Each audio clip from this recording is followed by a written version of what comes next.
नमस्ते मेरे युवा दोस्तों। इस खास प्रस्तुति में आप सभी का स्वागत है। मैं हूं किशन, भरतपुर गांव का एक सीधा साधा लेकिन हाँ थोड़ा समझदार ब्राह्मण कह सकते हैं मुझे। आज हम जिस कहानी पर बात करने वाले हैं ना, वो कोई आम कहानी नहीं है। ये एक ऐसी जादुई और रोमांचक कथा है जो आपको सोचने पर मजबूर कर देगी। जरा अपनी आंखें बंद कीजिए और सोचिए, एक ऐसा भव्य राज दरबार जहां हर दिन एक नई पहेली, एक नया रहस्य सुलझाया जाता है, बिल्कुल किसी तिलिस्म की तरह। आज हम उसी राज दरबार की एक ऐसी घटना के बारे में जानेंगे जिसने मेरे और मेरे परिवार की पूरी जिंदगी ही बदल दी। तो क्या आप तैयार हैं इस शानदार सफर के लिए? चलिए शुरू करते हैं। तो चलिए सीधे कहानी में उतरते हैं। हमारे भरतपुर गांव में ना विक्रम सिंह नाम के एक बहुत ही प्रतापी राजा राज करते थे। वैसे तो वो बहुत बड़े दानवीर थे, लेकिन उनकी एक बहुत ही सख्त शर्त थी। शर्त ये थी कि वो केवल उसी इंसान की मदद करेंगे जो उनकी पूछी गई पहेलियों का बिल्कुल सही जवाब देगा। अगर जवाब नहीं पता तो भाई खाली हाथ वापस लौटना पड़ता था। अब यहाँ मेरे सामने एक बहुत बड़ा धर्म संकट आ खड़ा हुआ। मेरी प्यारी बेटी की शादी सिर पर थी और सच बताऊं तो पैसों का कोई इंतजाम नहीं था। तब मेरी समझदार पत्नी सुलोचना ने एक कमाल का सुझाव दिया।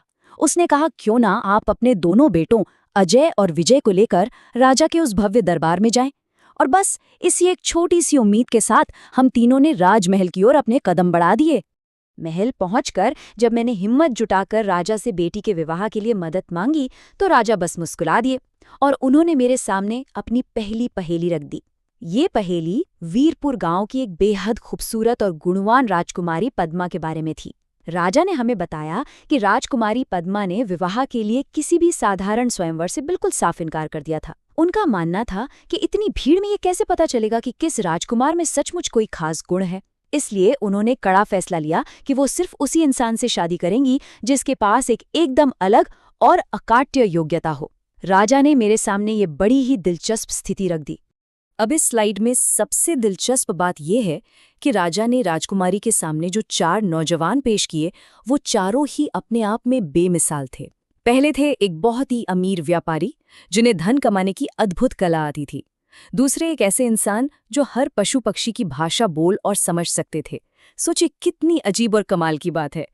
तीसरे उम्मीदवार एक ज्ञानी ब्राह्मण थे जिन्हें सारे वेदों का ज्ञान था। और चौथे एक बेहद निपुण क्षत्रिय तीरंदाज जो सिर्फ आवाज सुनकर ही बिल्कुल सटीक निशाना लगा सकते थे, जिसे हम शब्दभेदी बाण कहते हैं। राजा ने मेरी तरफ देखा और पूछा, किशन, अब तुम बताओ कि राजकुमारी पद्मा ने इन चारों में से किसे अपना वर चुना होगा। अब मेरे चतुर युवा दोस्तों, मैं यहाँ कुछ पलों के लिए रुकता हूँ। जरा दिमाग दौड़ाइए। एक राजकुमारी जो इतनी ज्यादा तार्किक है, इतनी सोच समझकर फैसले लेती है, वो अथाह धन, शास्त्रों की विद्या, जानवरों से बात करने की कला या फिर बहादुरी, इनमें से किसे चुनेगी? लगाइए लगाइए, अनुमान लगाइए। क्या आपका अनुमान सही निकला? मैंने राजा विक्रम सिंह की आंखों में आंखें डालकर पूरे गर्व के साथ जवाब दिया, तीरंदाज। और राजकुमारी का तर्क बिल्कुल शीशे की तरह साफ था। उन्होंने एकदम शुद्ध तर्क यानी प्योर लॉजिक का इस्तेमाल किया। जो पशुओं की भाषा जानता है वो एक कलाकार है, जिसे वेदों का ज्ञान है वो एक ब्राह्मण है, धन कमाने वाला व्यापारी है, लेकिन जो शब्दभेदी बाण चलाना जानता है वो एक सच्चा क्षत्रिय है। राजकुमारी पद्मा खुद एक क्षत्रिय योद्धा थीं, इसलिए उनका तर्क था कि एक क्षत्रिय कन्या का विवाह एक क्षत्रिय योद्धा से ही होना चाहिए। मेरा ये सटीक उत्तर सुनकर राजा खुशी से उछल पड़े। और यहीं से हमें आज की इस प्रस्तुति की पहली बड़ी सीख मिलती है। सच्ची बुद्धिमत्ता यानी विजडम क्या है? केवल धन का दिखावा करना या कोई जादुई करतब दिखाना ही बुद्धिमानी नहीं होती। सच्ची बुद्धिमत्ता तो वो है जब आप तर्क और एकदम स्पष्ट सोच का इस्तेमाल करके एक बिल्कुल सही और संतुलित फैसला लेते हैं। राजकुमारी ने अपनी सांस्कृतिक समझ का इस्तेमाल किया, जो किसी भी बाहरी दिखावे से कई गुना ज्यादा कीमती है ना कमाल की बात? चलिए अब कहानी में थोड़ा और आगे बढ़ते हैं। मेरे सही जवाब के बाद राजा ने मेरे बड़े बेटे अजय की ओर देखा। अब भाई उसकी बुद्धिमत्ता साबित करने की बारी थी। राजा ने एक बहुत ही भावुक कर देने वाली कहानी सुनाई। मानिकपुर गांव में रमन नाम का एक किसान रहता था। एक दिन जब वो खेत से घर लौटा तो उसने देखा कि उसकी बूढ़ी माँ तेज बुखार में तप रही हैं।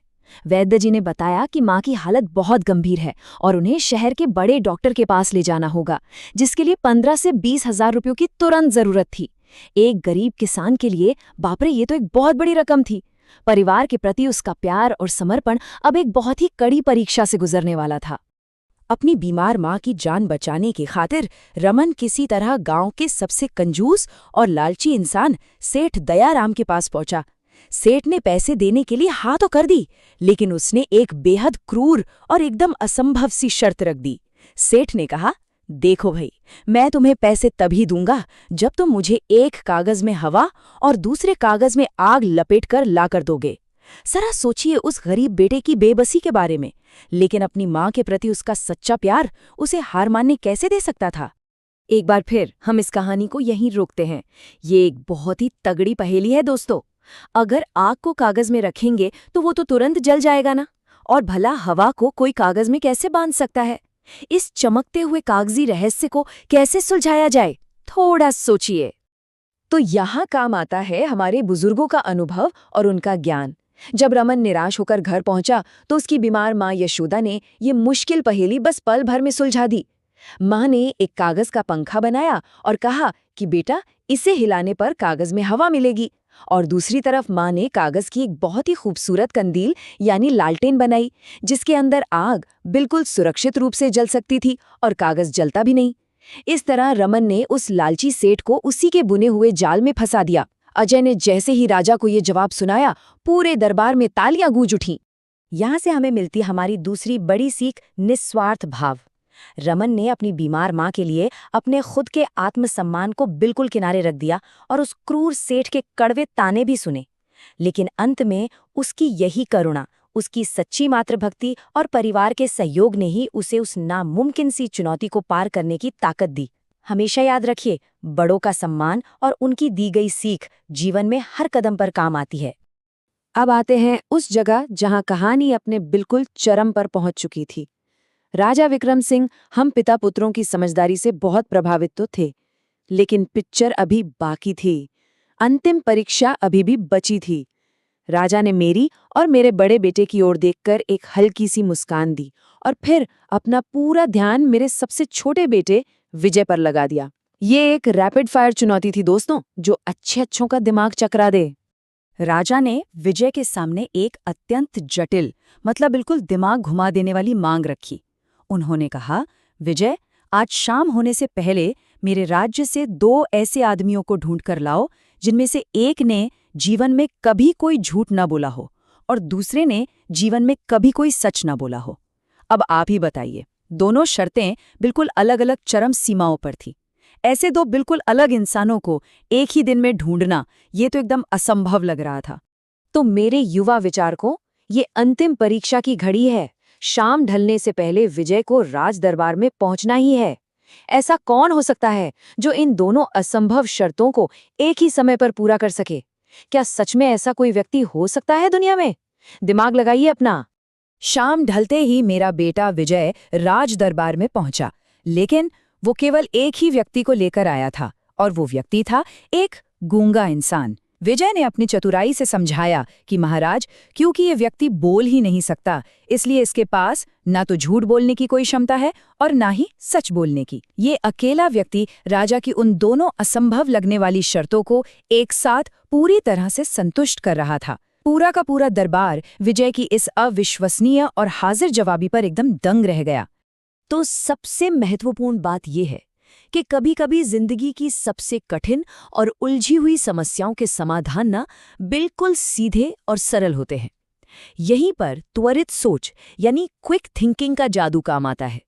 अगर मुश्किल समय में घबराने के बजाय थोड़ी रचनात्मकता दिखाई जाए और चीज़ों को एक अलग नजरिए से देखा जाए, तो असंभव लगने वाली मांगें भी आसानी से पूरी हो जाती है। विजय की इसी हाजिर जवाबी ने तो राजा का दिल ही जीत लिया। और इसी के साथ हुई एक शानदार जीत। मैंने राजकुमारी के तर्क वाली पहेली सुलझाई। अजय ने एक माँ की बुद्धिमत्ता और बेटे की निष्ठा की ताकत को साबित किया, और मेरे सबसे छोटे बेटे विजय ने उस अंतिम सबसे भयंकर पहेली को अपनी चतुराई से चुटकियों में तोड़ दिया। हम तीनों पिता पुत्रों की ये एकता, हमारी बुद्धिमत्ता और परिवार के प्रति हमारे प्यार को देखकर राजा विक्रम सिंह बेहद प्रसन्न हुए।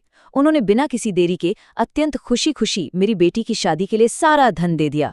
ये इस बात का सबसे बड़ा सबूत है कि निस्वार्थ व्यवहार, बुद्धिमत्ता और परिवार का एक साथ खड़ा होना ही सफलता का असली रास्ता है। हमारी आज की रोमांचक प्रस्तुति अब यहीं समाप्त होती है। लेकिन जाते जाते एक बहुत ही जरूरी सवाल। आप लोग अपनी त्वरित सोच, अपनी दयालुता और बड़ों के प्रति अपने सम्मान का उपयोग करके आज अपने परिवार की मदद कैसे करेंगे? याद रखिए दोस्तों, असली जादू किसी छड़ी में नहीं छिपा होता, बल्कि हमारी साफ नीयत और हमारी हाजिर जवाबी में होता है। अपनी चतुराई से दूसरों की मदद कीजिए और हमेशा अपने बड़ों का सम्मान कीजिए। इस प्रस्तुति में हमारे साथ जुड़ने के लिए आपका बहुत बहुत धन्यवाद और हाँ, हमेशा सीखते रहिए।